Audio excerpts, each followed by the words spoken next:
People often come to church because they're looking for something.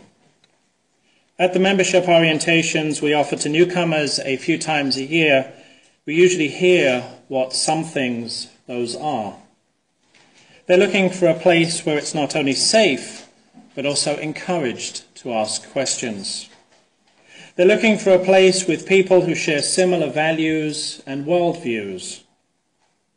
They're looking for a place where they can be part of a community and feel like they belong. At its simplest, in that case, there's a hope that this can be, like the bar in the TV show Cheers, a place where everybody knows your name.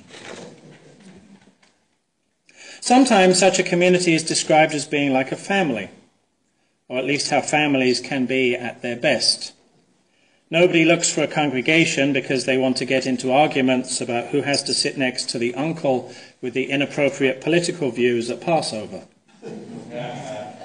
But one aspect of family that does apply is caring for one another.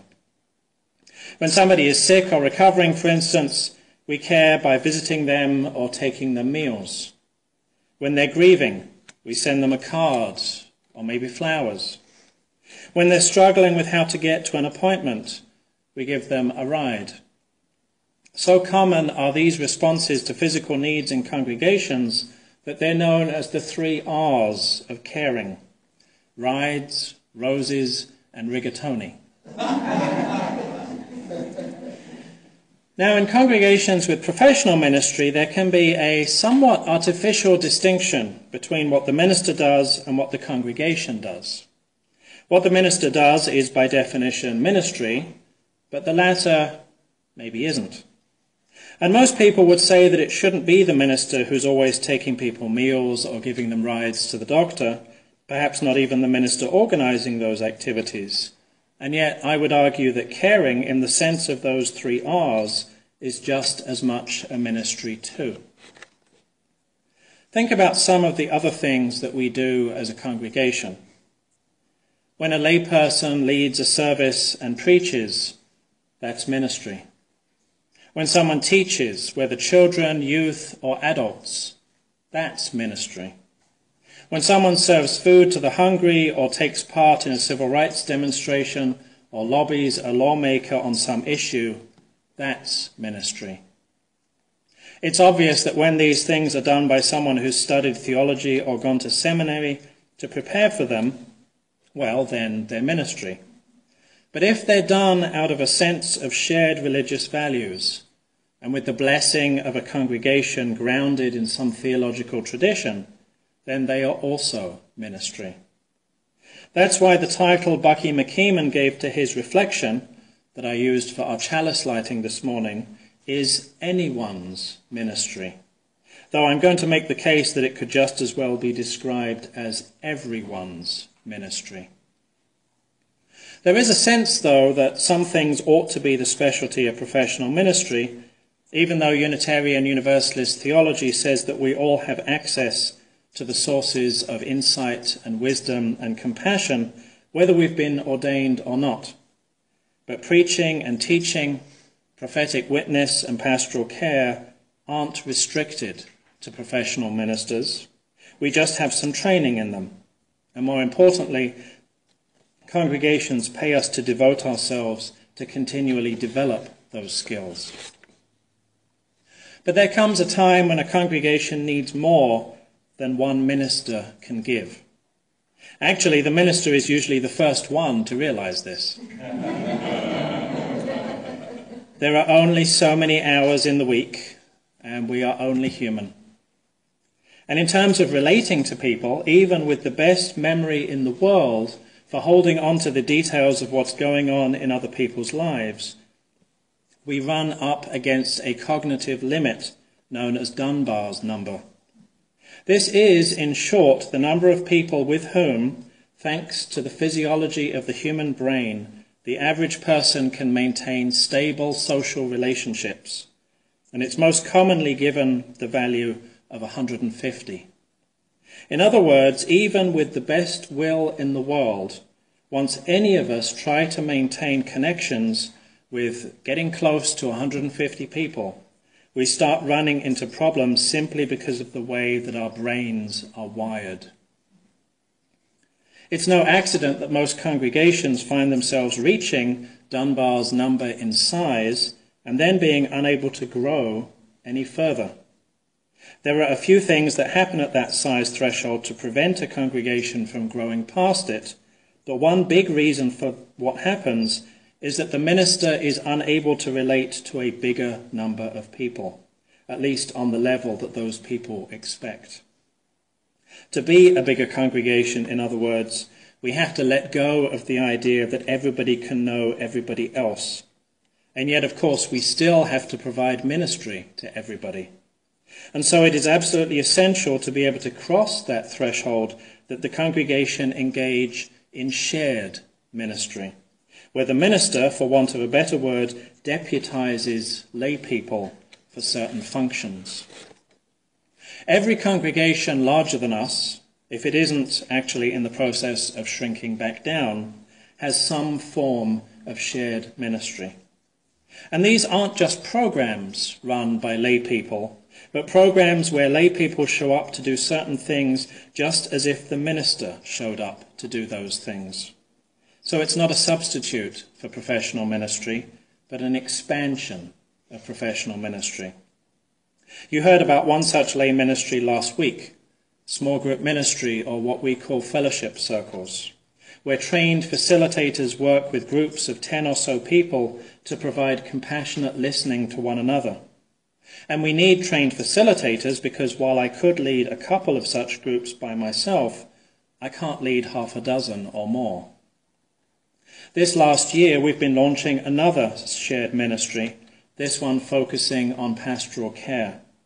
I can't visit every person who might benefit from a pastoral conversation because they haven't been able to get here on a Sunday morning. And I can't always provide what I think of as spiritual first aid when someone is struck by existential crisis. So in order to expand upon the professional ministry that I can provide, we have trained and we coach on an ongoing basis a cadre of lay pastoral care associates who can provide this form of ministry too. A little later this morning, you'll hear from 3 people who have been part of this lay pastoral care ministry over the last year. They'll reflect on what this shared ministry means to them and how they see themselves as part of the ministry of this congregation. For what we do as a congregation is not only anybody's ministry, but it's everybody's ministry. For any one of us, it is never as deep, nor as wide, nor as high as we wish, but that's why we are a community. Hey, good morning. I'm Janine Christensen, and I've been in the LPCA, Lay Pastoral Care Associates program, since last summer. You may know me or my family from various activities in the fellowship, especially since I was also up here last Sunday talking about a different program I'm in. Last year, we implemented the LPCA program with 3 associates under Andrew's guidance. The program we ended up implementing, one regular parishioner assigned to each associate, with associates occasionally visiting other folks, sounds very simple. When I go visit, I try to light a candle of some sort, even if it's the child-safe plastic kind that we use in RE or on my phone. I tend to have some kind of reading or topic for us to discuss, but the most important part of every visit is for me to listen. So it sounds simple, but there are some complicated parts. Sometimes this is such a joyful assignment. Sometimes you're just visiting someone during a short hospital stay or convalescence, and then there's so much to celebrate. Hospital release dates, for example, right? Or the relative good health of the person you're visiting. We might even both say, it could have been so much worse. But there are times when LPCA is a little bit more difficult assignment. Sometimes it is so much worse for the person you're visiting. And how do you support them? It's much more difficult to listen to a person whose speech is affected by an injury, for example. Or how do you listen to a person who can't speak at all? What about those folks with chronic conditions? Conditions that drastically affect the person's day-to-day activities, conditions that can't be whisked out of your conversation with a pat response. And sometimes we're visiting folks with personal issues, non-physical issues that tear so deep to the heart that all you can offer is a shoulder to cry on and a hug. So what I've learned this last year is that in all of these situations, short-term, long-term, physical, non-physical, what seems to be most important is that someone was there. Someone listened. Someone empathized. Someone tried to meet you where you were emotionally. Someone tried to show they cared. And not just anyone, someone from your fellowship. All of us have value to our community, and the LPCA role affirms that value for those parishioners that can't necessarily come each week. When other churches visit their parishioners in this way, they tend to offer a sacrament of some sort, whether it be communion or something like that. And we don't really have a lot of sacraments. We don't really do that. But I could argue that we do have something in common that we all hold sacred, each other and our community. So what the LPCAs are really offering is almost a sacrament of community. Our presence says to the person we visit, your fellowship still cares about you. Your fellowship is thinking of you. You are still part of our beloved community. It may seem like a small thing that we take folks copies of the sermons or a chalice that somebody made in spirit play or a copy of the bulletin, but it's a large thing that keeps our beloved community whole and inclusive. Good morning. My name is Brad Garbus. It is an honor to stand here today and share the experience I have had over the last year as a lay pastoral care associate.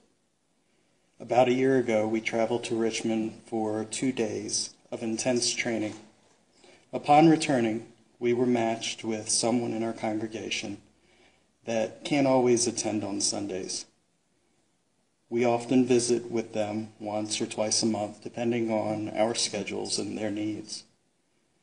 Spending time listening deeply is what makes this a very fulfilling and inspiring opportunity for me.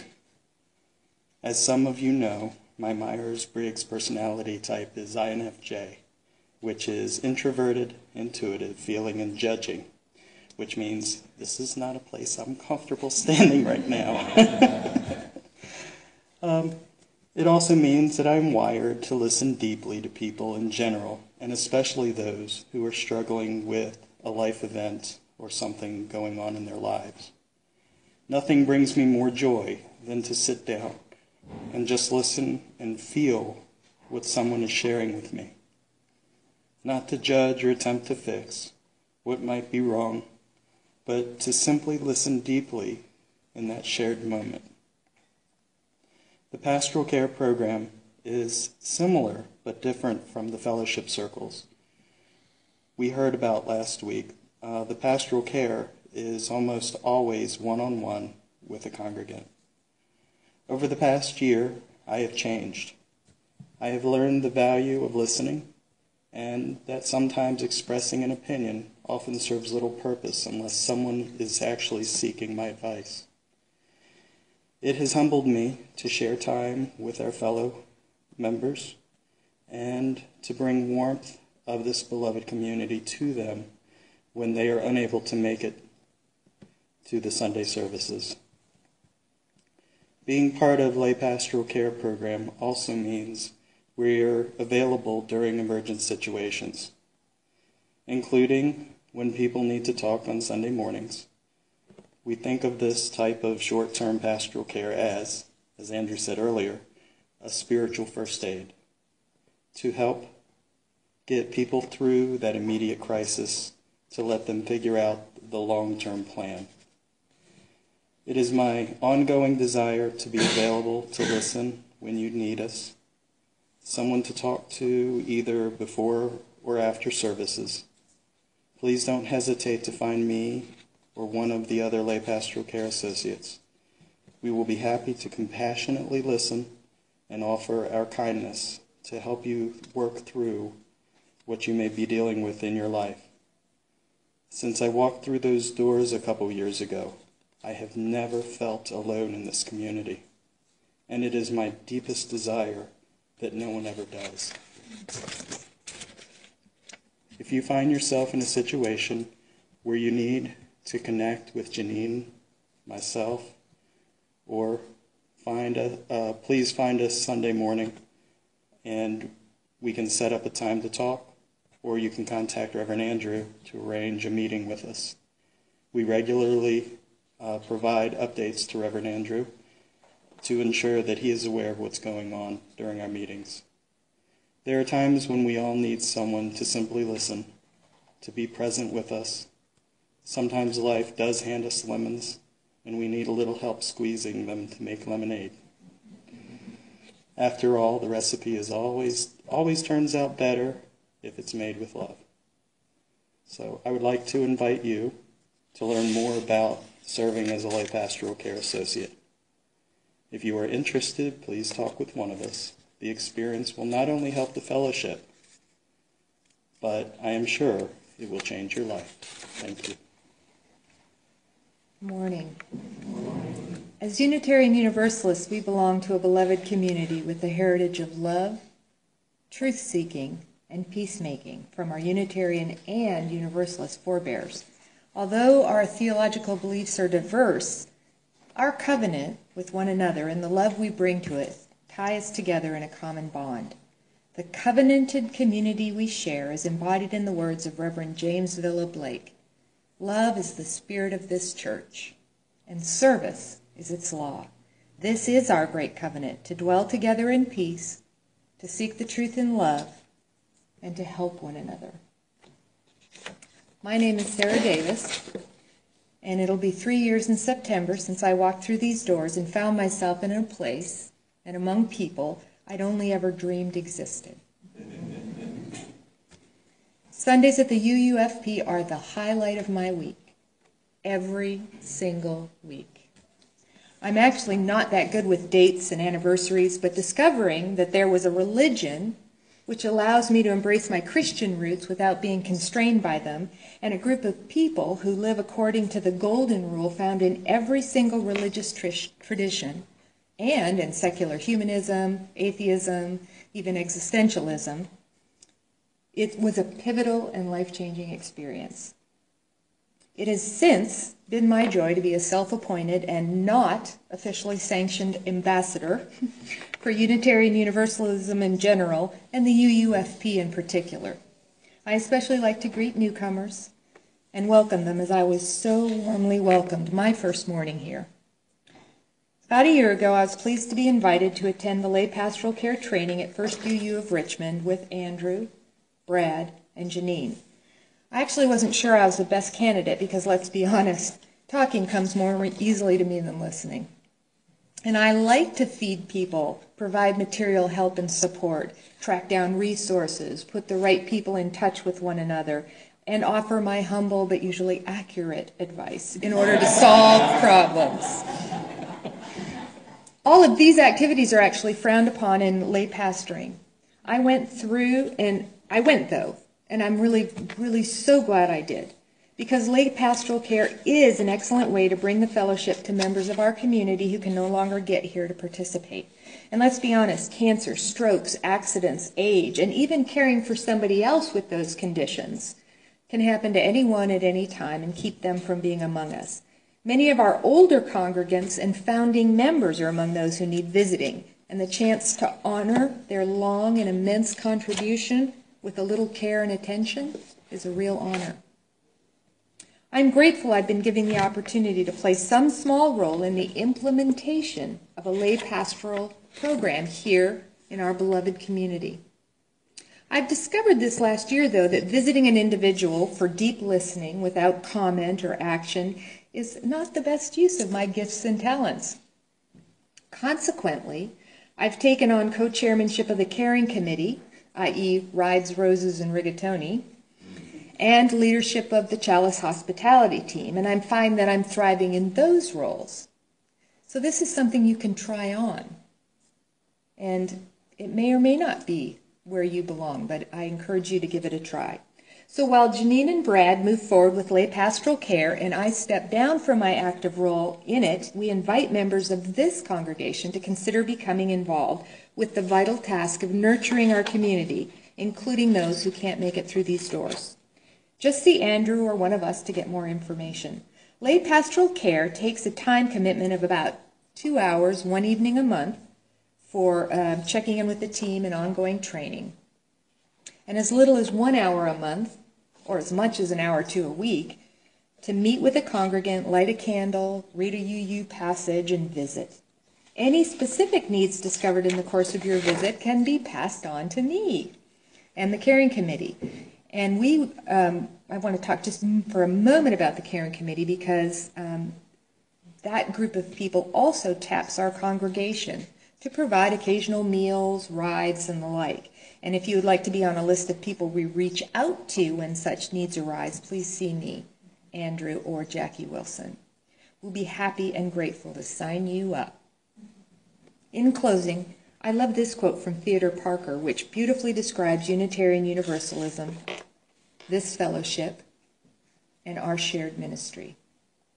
Be ours a religion which, like sunshine, goes everywhere. Goes everywhere.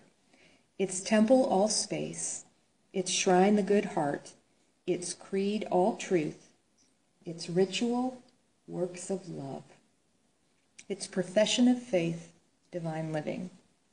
I do so love beautiful words, and those are some truly beautiful ones. Please join us in extending these works of love by adding your talents to our humble efforts. I think you'll find, as we have, that you get so very much in return, much more than you can possibly give. Thank you.